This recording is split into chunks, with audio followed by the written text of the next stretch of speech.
Okay, guys, let's bring you up to speed. Intake manifold came today, but I didn't listen to my father's advice. My father said, don't ever make a mistake. I made a mistake. I didn't realize that this intake manifold was smaller than the ones we were originally looking at. The ones we were originally looking at were like the Weiand Airstrike. Similar to this, but the Vortec style. Okay? That would have been nice. I mean, I like the air underneath the runners. I mean, it doesn't make that big a difference, but it's nice to look at. And then I'm like, well, manifold availability right now is horrible. So he said that wasn't available. He said, okay, so I picked this one. I didn't realize this one is actually designed only up to 5,500 RPM. So it's more like an Edelbrock EPS. Now, I've done EPSs before. They make pretty good power, and that's kind of this design. Actually, I think this is a little bit nicer design than the EPS. The upper H runners are designed really well. The lower H runners, not as much, but one of the things there's a couple things about the Weiands that I like better than the Edelbrocks. Okay, solid divider. Cannot stand the notch divider in a RPM. Hate it.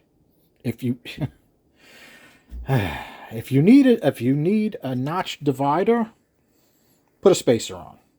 In reality, if you need to share carb barrels due to high RPM or not a big enough carburetor, you really should be running a single plane. Because all you're doing with the notch or putting a spacer on is making it run like a crappy single plane. Okay? Dual planes, two separate planes. You have a high H and a low H. Okay? It's designed to pull only through two barrels at a time. Okay? The two barrels at a time limit the amount of air you can get through it. Absolutely. But they also make your carburetor work way better because you get a better signal to your Venturis. Okay, what I was talking about was this kick out on this plenum. Notice how deep that is, right? That's nice. This is a quarter of an inch shorter than that Weiand. Okay, so they shrunk the height of the plenum up just a little bit. What I like about the bottom plenum is it goes in, right? It kicks over, so it kicks out wider, and then it kicks underneath the whole length of my fingers to about, literally, it's almost, this plenum on the bottom is about that big. Okay? And due to the large plenum in the bottom, the lower H's actually flow better than the upper H's, which is very unusual. Well, I wouldn't say unusual, but it's always interesting when they do designs like that. Now, this Weiand is also designed like that. The plenum is way over. It's almost the whole size. As a matter of fact, you can see it on this one because it's air gap style. See how the plenum is almost all the way over? It's got a huge lower plenum, which I really like. I learned that early in the 90s when I was fiddling with Victor Juniors and 2-inch spacers, and they like the plenum volume, especially if you got some decent cylinder heads and you can move some air. Plenum volume makes a big difference.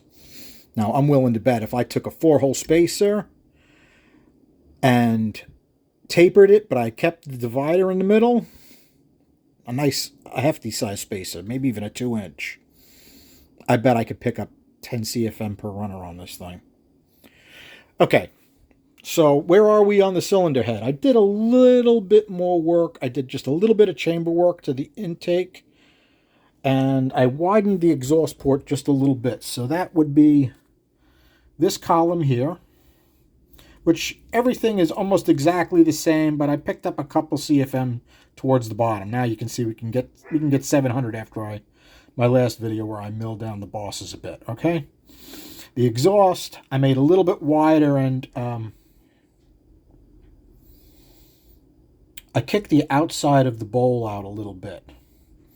Okay, you get a little more port bias, and it seems to have liked that. It picked up a good amount. And then I put the unported Weiand Street Warrior on it with my 770 car, and you can see how much we dropped. Okay, we went from at 500, we went from 238 to 200, so that's a decent step down. And in fact, I don't know if I can live with that. Even if I port that out,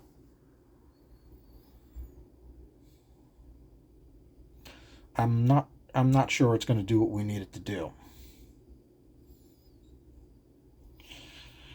So I have a feeling, and what's really funny is because Charlie, I hate to send anything back. First of all, it's a pain.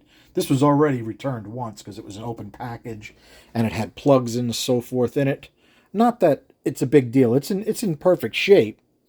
And of course I made sure I used washers and so forth so I didn't make it look like it's been installed. I forget what I was thinking. Part of me wants to take this manifold and really do a serious port job on it and find out what it is. But if it doesn't get me where I want to, I got to purchase a different manifold to get the customer where he's got to be. So I actually gave DV a call, get his opinion, but he's busy tonight. Obviously, he's probably in a noisy room, can't hear his phone. All right, guys. So I got a little bit to think about. Didn't really get much done today. Thanks a lot.